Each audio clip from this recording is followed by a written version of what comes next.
Paramashivoham Om Nithyananda Paramashivoham Om Nithyananda Paramashivoham Om Nithyananda Paramashivoham Om Nithyananda Paramashivoham Om Nithyananda Paramashivoham Om Nithyananda Paramashivoham Om Nithyananda Paramashivoham Om Nithyananda Paramashivoham Om Nithyananda Paramashivoham Om Nithyananda Paramashivoham Om Nithyananda Paramashivoham Om Nithyananda Paramashivoham Om Nithyananda Paramashivoham Om Nithyananda Paramashivoham Om Nithyananda. Nithyanandam, we are on a mission to revive the Enlightenment civilization. If you resonate with our message and want to be part of us, be sure to like, share, and subscribe.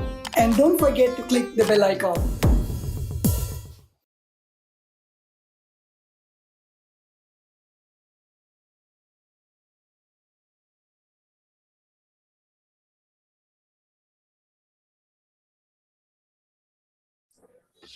Nithyanandam, and welcome back to the session. I am Sri Nithya Parameshananda Maharaj, and I'm going to be the Acharya for all of you for the next few sessions, giving you deeper understanding into the concept of becoming a leader. So, in this session, we're going to be learning about productivity. What is productivity and how to make our lives more productive? How in less time we can produce more results, more and show more progress with the space of Paramashiva.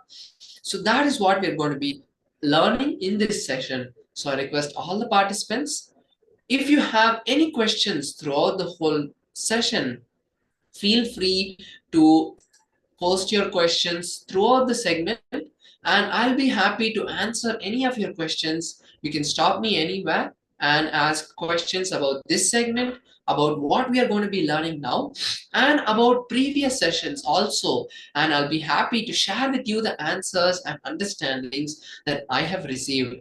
So now let's get ready to understand the cognition of productivity from Paramashiva. Please be in the space of listening as we enter this session.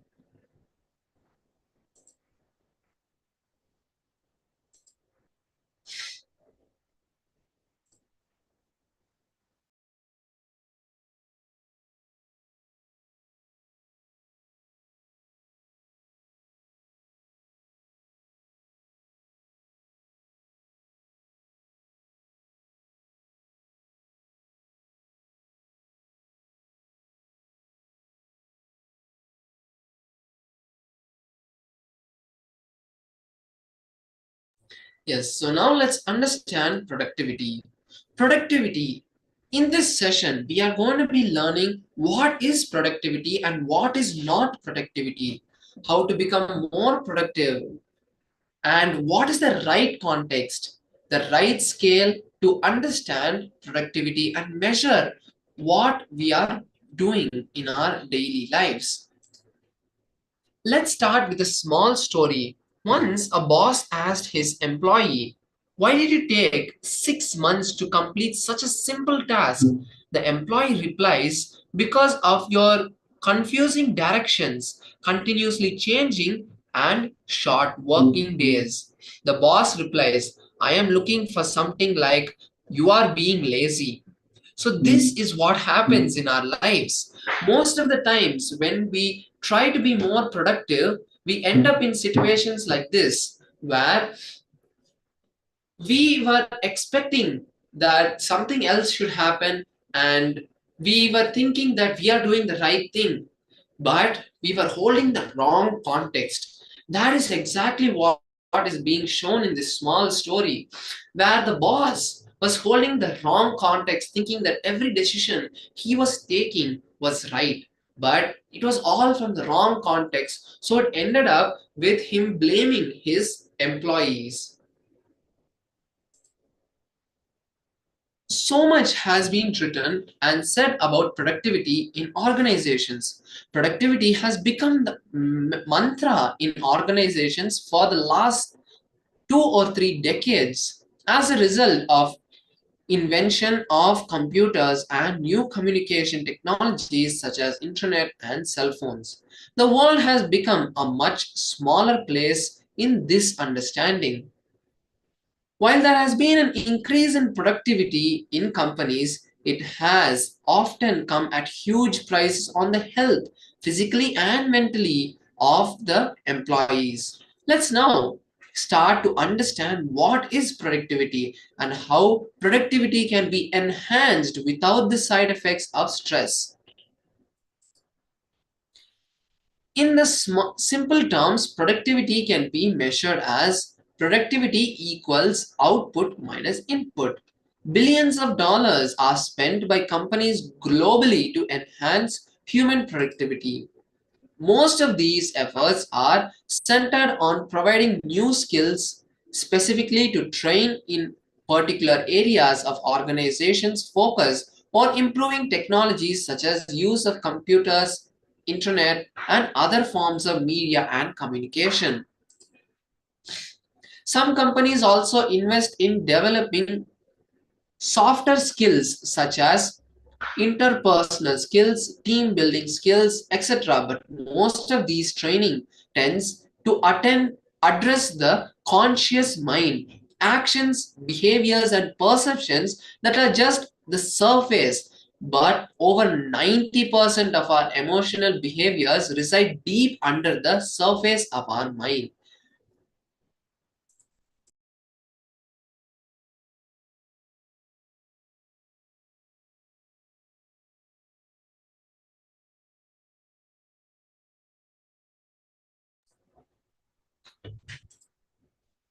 If we look at the mind at a conscious level, there are thoughts and perceptions which are accumulated in our minds at a conscious level. But these are deeper memories and start knowledge that we can use to help ourselves solve problems. Then there is a wide range, a whole range of emotions and expressions, experiences that are embedded in the unconscious level. This is where the samskaras or engraved memories reside. It is because of these engraved memories and thoughts that we are not able to put our focus into particular areas where we want to manifest success, where we want to manifest results. Because of the various thoughts that keep coming and distracting us, we are not able to put our full effort, full energy, full efficiency in the particular place we are trying to achieve a goal. Most corporate training programs focus on the conscious mind to improve knowledge or particular skills, but actually, it is as though we are sitting in a volcano of emotions just waiting to burst and erupt anytime. These hidden emotions are what make us behave inefficiently and illogically at times. And most of us have experienced this. Because when we are in a stressful situation, how is it possible that we'll be creative to bring new ideas, to make things happen faster?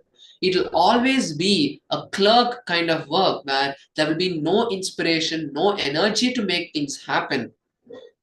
That is why we need to focus on the emotions and the way we perceive life more than just training and getting better skills. Now, let's take a few minutes before we move on with the context on productivity. Let's take a few minutes to recap what has been shared on productivity in the corporate world so far.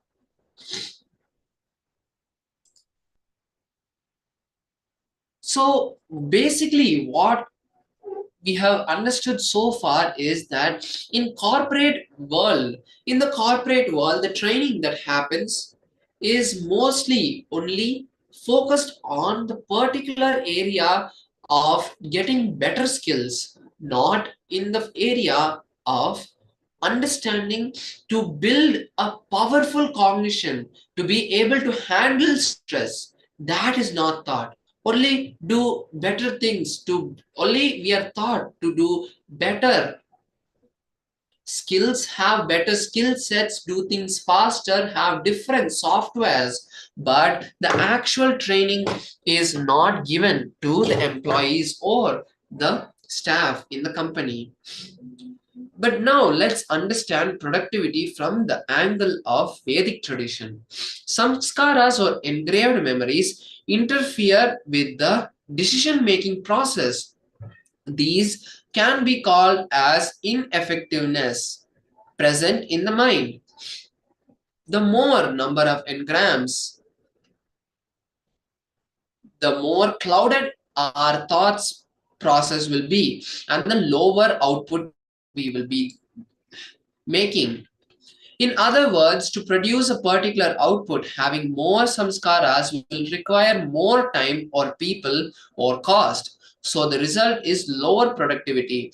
If the mind is free from effects of samskaras, you will be creative and a whole new zone of intelligence will emerge. Like if you see in Swamiji's life, how Swamiji is making a nation. He started as a village boy. He was born in a small village in South India, but because he has no samskaras, he is able to envision and manifest an entire nation. That is the training that Swamiji is giving. Traditional training and skill developments in various organizations address only the conscious mind, which is just 10% of your potential. 90% of your potential can be actualized only when we address the samskaras. This huge potential can be experienced through meditation. So now let's enter a simple exercise. Take a white sheet of paper or your phone and just write down whatever comes to your mind. Do not edit, filter, or pass judgment on anything that you are thinking of. Come to your mind. Whatever comes to your mind, just write it down. Just behave as thoughts recorder, just like a voice recorder. It is attached to you and you are jotting down whatever comes down to your mind. Let's take a few minutes to do this assignment. Then put the pen down and whatever you have just written, if you have honestly recorded whatever comes to your mind, you will realize a kind of stray, unconscious, illogical thoughts that go throughout the mind. These thoughts are the friction in the machine. They make the machine very inefficient and unproductive. This is the root cause of low productivity. So now let's take a few minutes to do this process. Let's start to write down every thought that comes to our mind. Just close your eyes for a few minutes and whatever comes to your mind, start writing. Device wherever you're typing, the powerful cognitions and exercises that are happening in the program. You can take that, and now for the next few minutes, start to write down whatever comes to your mind. Please begin.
Relax.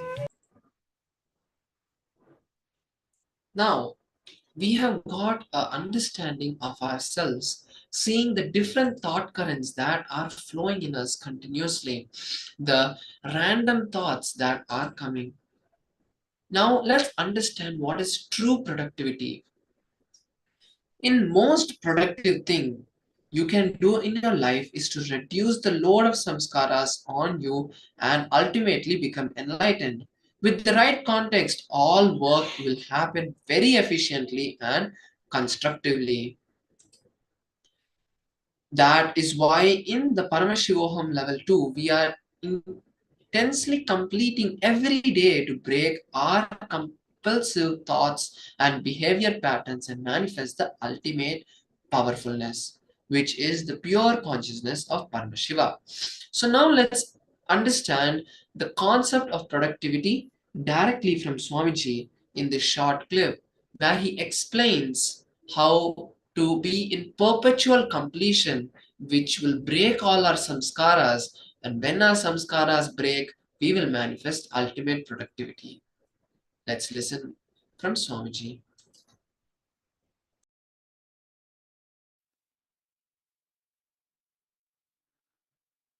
The whole productivity of the Arunachala ecosystem is manifesting one Nithyananda.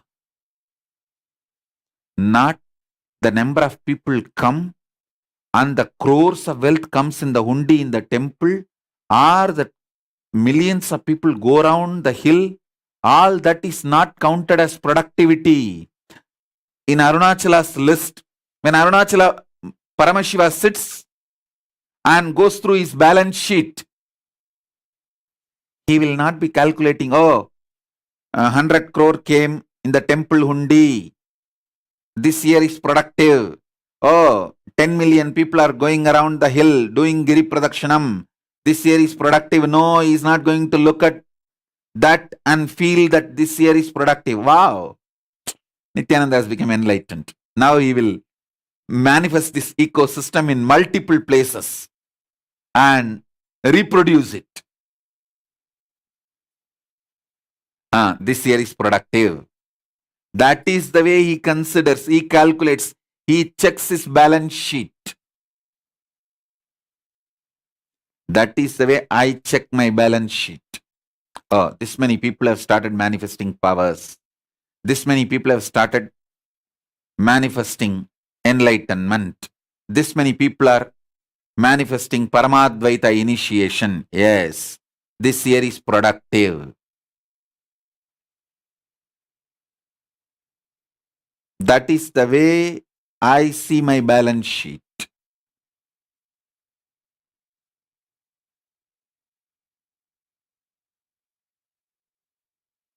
The whole ecosystem of Arunachala, which Paramashiva created thousands of years ago, the productivity of that ecosystem is Nithyananda manifesting Paramadvaita.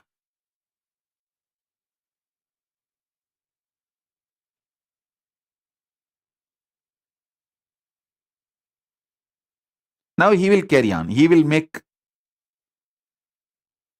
multiple beings manifest Paramadvaita, and this will spread all over the world and revive the KAILASA.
Yes, so now we'll be entering into a small meditation, the Maha Mantra meditation. So I hope all of you understood what is the science of productivity from the right context, how to manifest productivity on our lives. We understood that when we manifest productivity from the space of completion, where the samskaras are not disturbing our thought processes, like the friction in the machines, that completion will flow through the machine like a lubricant and manifest ultimate productivity. So, to manifest this productivity, to manifest this completion, we are going to be entering a small meditation called the Maha Mantra meditation. So I request all the participants now to be seated on the chair or a floor, whichever is comfortable for you. Let's get ready to enter this meditation. Close your eyes now.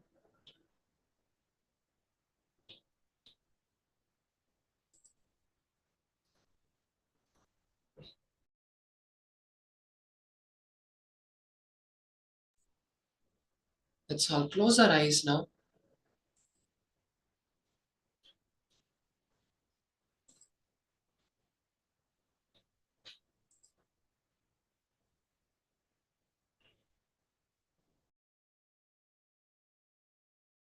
And as you close your eyes, make sure you keep the tongue touching the upper palate during this meditation. It's going to be a guided process where the Acharya, where I'll be guiding all of you through this meditation. So, throughout the meditation, until you are told to open your eyes, I request all of you make sure that your eyes are completely blindfolded. Throughout the meditation, during the first part of the meditation, you will keep your tongue touching the upper palate. This will stop the verbalization. It's going to be the humming meditation, the Maha Mantra meditation. So keep your tongue touching the upper palate and visualize your eyeballs have become stone. With these two, we'll be performing the first step of the meditation. Now, I request all the participants, if you have closed your eyes, just be in the space of completion and clutching them as we enter the meditation.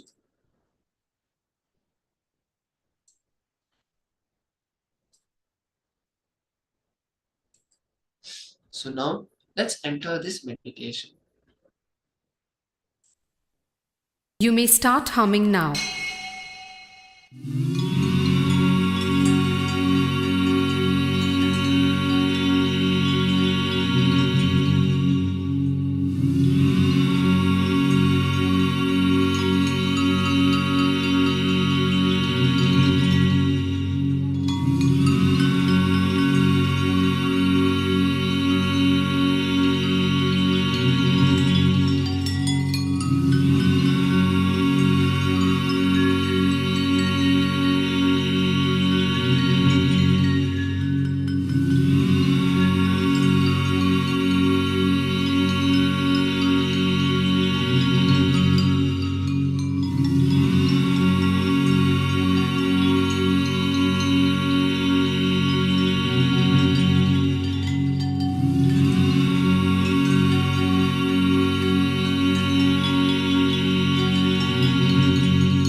Take your awareness to the Anahata Chakra and relax into it with a blissful mood.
Shanti, Shanti, Shanti. Slowly, very slowly, open your eyes, relax.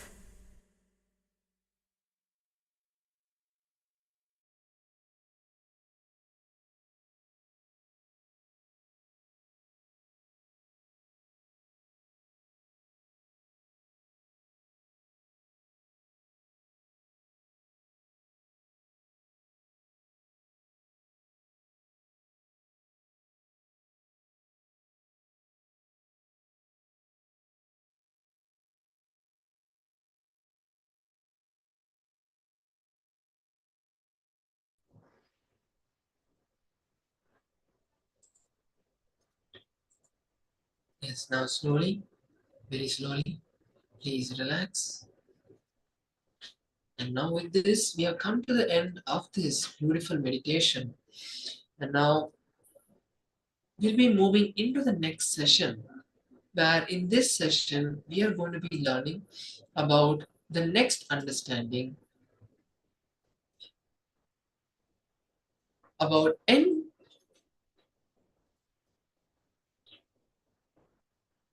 leadership, identity, and how to build leadership in you. So we're going to be learning about this in the next session. So I request all the participants now to take a few minutes to drink some water, refresh yourself, and get into the space of listening from this meditative space that we were just in. So now, as you refresh yourself, we'll be having a short break where you can also post your experience during this session. So I request all the participants to join us back after a few minutes. Let's take a short break and then continue.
Nithyananda Paramashivoham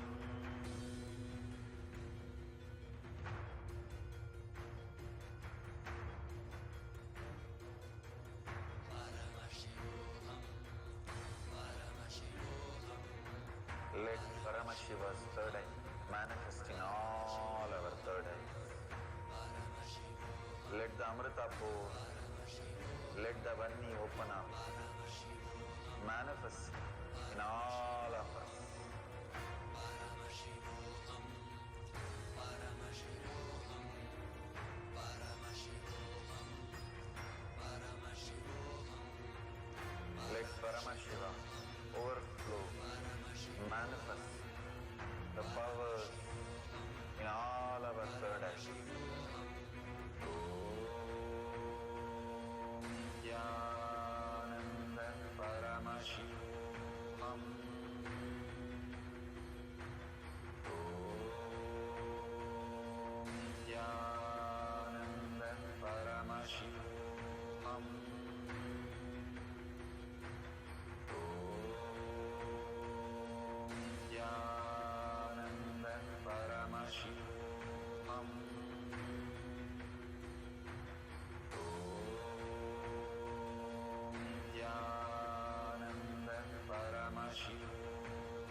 Yes.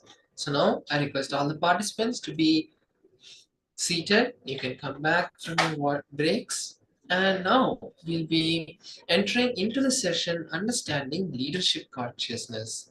So let's all be in the space of listening as we understand this new concept and powerful cognition, leadership consciousness.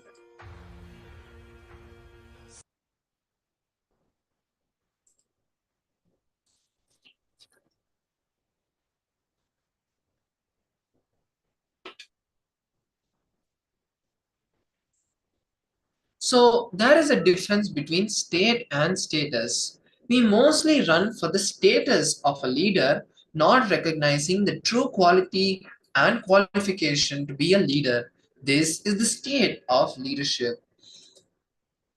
The state of leadership means an inner space which is mature and evolved, making you express leadership in whatever you do in the outer world, irrespective of what and which role your status or state is in. Leadership flowers in you when your core, being your innermost self, vibrates in responsibility, no matter in which or what situation you are in. The status will be only to the outer world. Now let's understand what is the various barriers that block us from experiencing true leadership. Few things is that the first one is your identity. You are programmed. You have weaknesses and your strengths. Everything that you consider as you is nothing but a result of your engrams. Actually, you do not have any weaknesses or strengths. It is just the play of the patterns and mind. All your strengths and weaknesses are nothing but mental patterns. Your cognition is just a defined way you look at any situation and you respond, how you respond to that situation. Based on your cognition, you adapt few patterns as your strength and few patterns as your weaknesses. All you just need is that your identity, which is based on your strengths and weaknesses, is not real. It's just built up over the years based on conditioning you received from your parents, teachers, and society. There are both strengths and weaknesses that you consider your identity. It blinds you rather than gives you an understanding about yourself.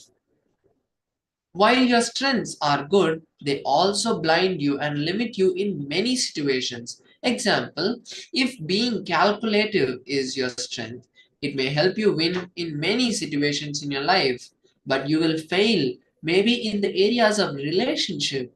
What will happen if you are calculative in relationship? Every step you do or your partner makes in the relationship, you will be calculating what am I going to get, what am I going to give, and you will never be able to enjoy the relationship. Being free from limitations imposed both by your strengths and weaknesses is your true freedom and first step to being a leader. Leadership begins with leading yourself. Leadership is the first step to be free of constraints imposed by your identity. So now with this understanding, let's enter a small internalization exercise where we'll be understanding this cognition in our lives. So now there's a small exercise that we're going to be doing. Write down all the strengths that you think. For each strength, recollect in which situation of your life did you adapt this strength. You were not born with these strengths. You adapted them as a response to manipulate or cover up some identity or situation in your life. For example, you can write down, I am good at calculations. This is not just because you're good at math, but it is at one situation where you needed, where either your father had made you learn the mathematics with force and you had to become good at mathematics because of that, because of the fear of being scolded or abused by your father. So let's now take a few minutes to write this down. And then you can write down all your weaknesses. For example, you may think, I'm a slow learner. Where was the first situation in your life where you were told that you're a slow learner? Let's take a few minutes to do this exercise. Now request all the participants to bring your notebook and pen or your device in which you're typing down any of all of these exercises and powerful cognitions. Bring them and start writing down in 2 columns. What are your weaknesses and where it started, and what are your strengths and where you started to hold that these are your strengths. Please begin.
Yes, now with this, we come to the end of this exercise. If you have not completed writing down the different experiences of your strengths and weaknesses, you can continue it in the breaks that will be given during each session. But now, more importantly, we need to do a process now. Now we're going to be doing a meditation technique to actually manifest memory. Memory is one of the most important parts of our lives, because when we have the ability to recall anything that's happened, we are more prepared for situations in our life. We are more prepared to do things which we are not used to, because we can learn, our memories are open, our minds are open, and the friction of forgetting, the fear of forgetting is not there. So now I request all the participants to be in a space of listening as we enter this meditation technique. So this is going to be a small kriya where we'll be doing 3 steps mainly. You can write down these 3 steps in your diaries or in wherever you're noting down the powerful cognitions or your understandings or the exercises in this session. We are going to be manifesting the power of memory. So now I request all the participants to be seated on the floor if you can. Otherwise, you can be seated on the bed at least. But in this, we are not going to be standing up. It's going to be more of a lying down meditation technique. So I request all the participants to be in the space of listening as we go through this meditation technique.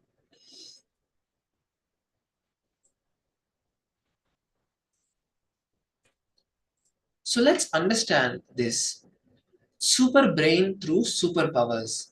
Our body has the capacity to create all chemicals, hormones, enzymes needed for the physical body to be healthy, mental body to be healthy, and awaken our brain for the ultimate experience of enlightenment.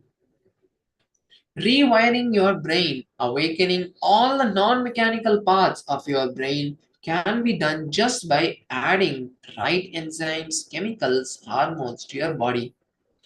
Because your consciousness is already reflecting in your body, if the right chemistry is added, the body experiences the peak consciousness coherence, extreme conscious coherence. So, from migraine to enlightenment, from ordinary disease to ultimate disease, for everything you have cure, healing inside you in your own body.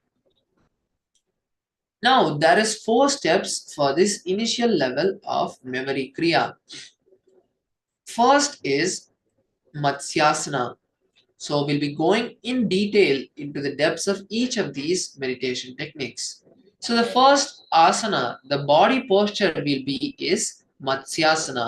And in Matsyasana, we'll be doing 3 different breathing techniques. First is Natha Kumbhaka, Trinetra Kumbhaka, and Trishula Kumbhaka. These are very simple, and the preparation for this meditation technique is make sure you're in a room where you won't be disturbed, as you'll need to lie down on the floor, preferably have a mat or a carpet underneath, just enough where you can lie down and reposition yourself. A word of caution, patients with high blood pressure, heart disease, pregnant women, please skip doing this kriya.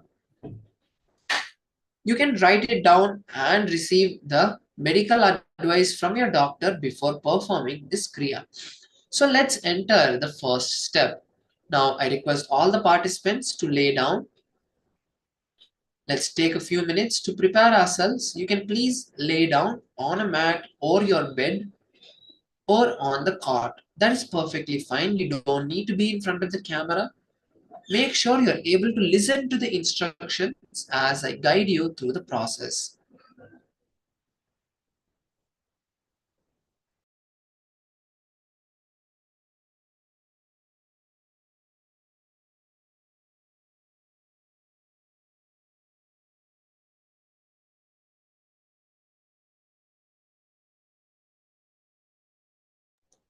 Yes, so now as you lay down,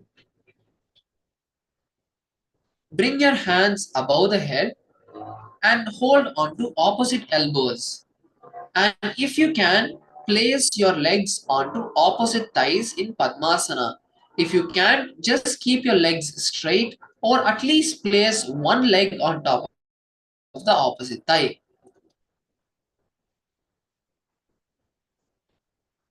So in this lying down posture, we'll be performing the first pranayama, which is Natha Kumbhaka. So the Natha Kumbhaka is very simple. Now please inhale with both your nostrils, hold the breath as long as you can, visualizing the mantra Om inside internally, and then exhale when you can't hold on anymore. Perform this 21 times. Let me repeat the technique for all of you. Now inhale through your nostrils, hold the breath, visualizing the Omkara, the Om mantra Om inside, and do not verbalize it outside. Hold the mantra inside internally and exhale when you're not able to hold anymore. Perform this 21 times. Let's begin.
Yes. Now let's move to the next step.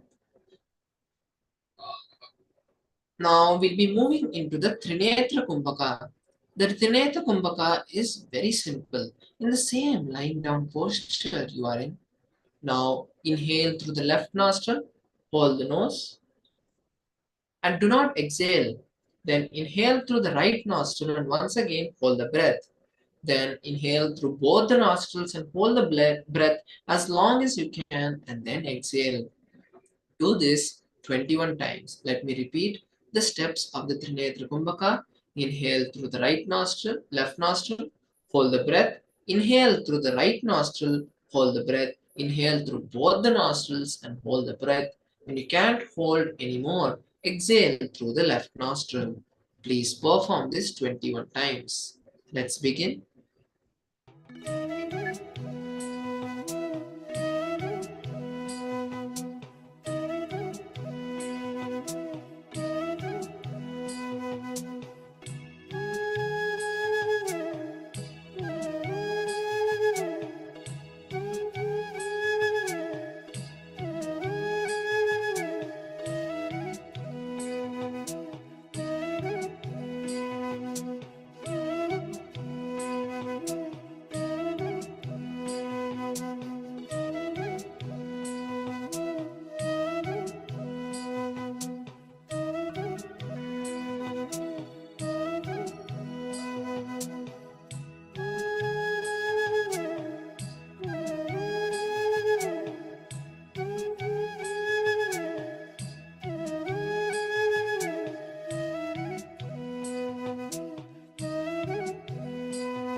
Yes, now let's move to the last step of this process, which is Trishula Kumbhaka. Now, inhale through both the mouth and the nostrils at the same time. Hold the breath as long as you can, and then exhale slowly through the nostrils. Perform this 21 times. Let me repeat the process. Now inhale through the nostrils and mouth simultaneously. Hold the breath as long as you can and exhale through the nostrils. Perform this 21 times in the same lying down posture you are in. Please begin.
Yes.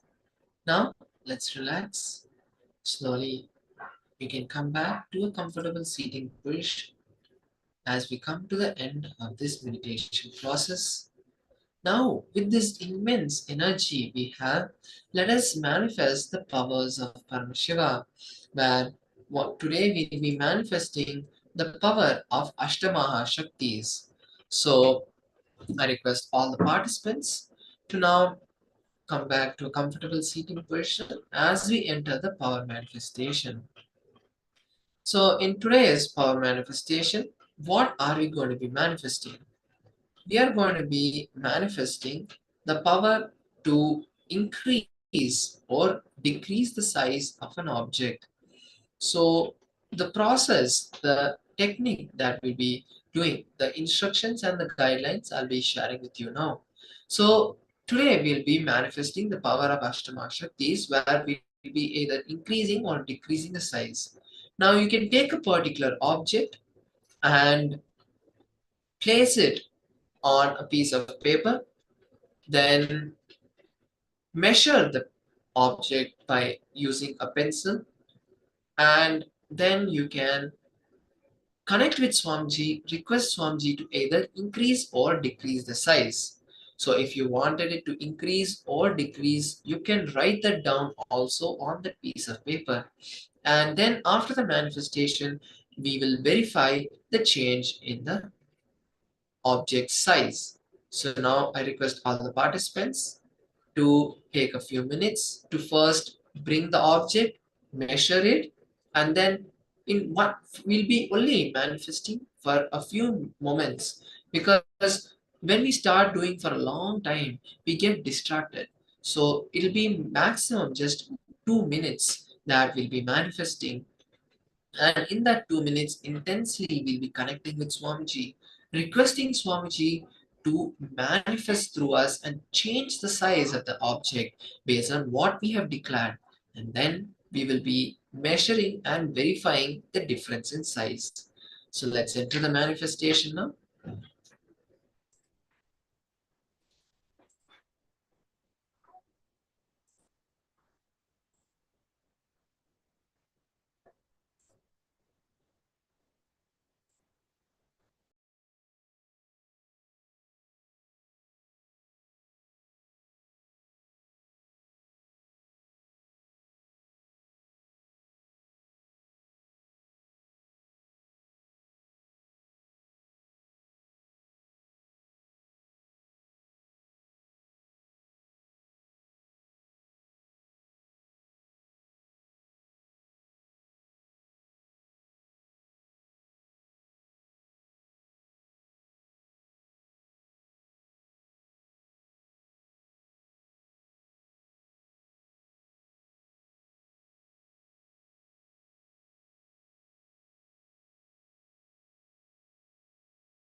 Paramashivoham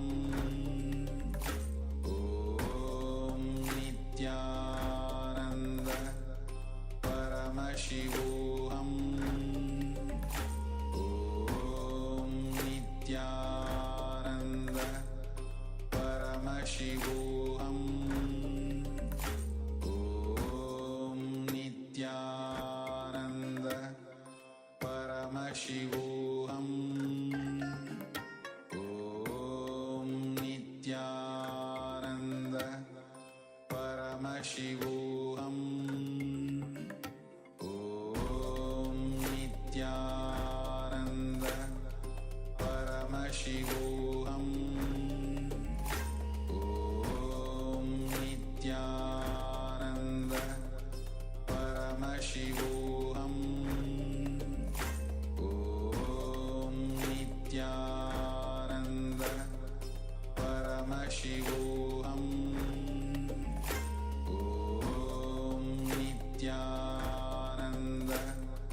Paramashivoham.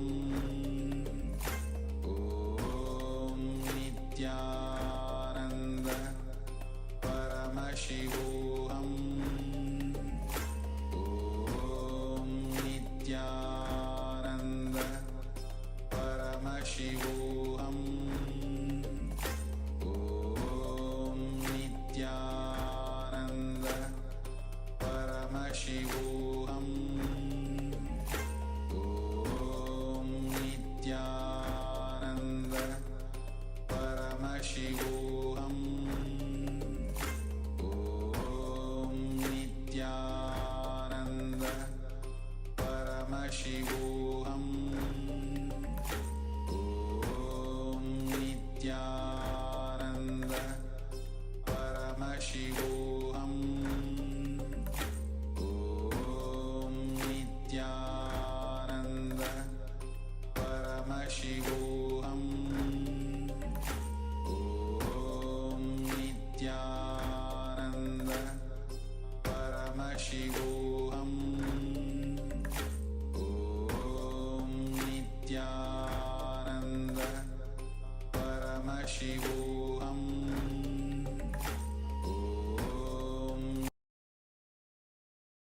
Yes, now let us verify the size change in our object and post the manifestation in the Zoom chat. You can post and share what you have experienced during this round of the manifestation. And now with this, we come to the end of today's manifestation. And I hope all of you had a beautiful experience in today's manifestation where you understood the signs of being a leader and the signs of how to be productive in your life. So with this, we'll be taking another short break, and you can now take this time to refresh yourself, post in social media your understandings and experience throughout today's session. So this, I would like to thank all the participants, and we'll be joining you back after a short break. Thank you all. Nithyanandam. Paramashivoham. Om Nithyananda. Paramashivoham. Om Nithyananda. Paramashivoham. Om Nithyananda. Paramashivoham. Om Nithyananda. Paramashivoham. Om Nithyananda. Paramashivoham. Om Nithyananda. Paramashivoham. Om Nithyananda. Paramashivoham. Om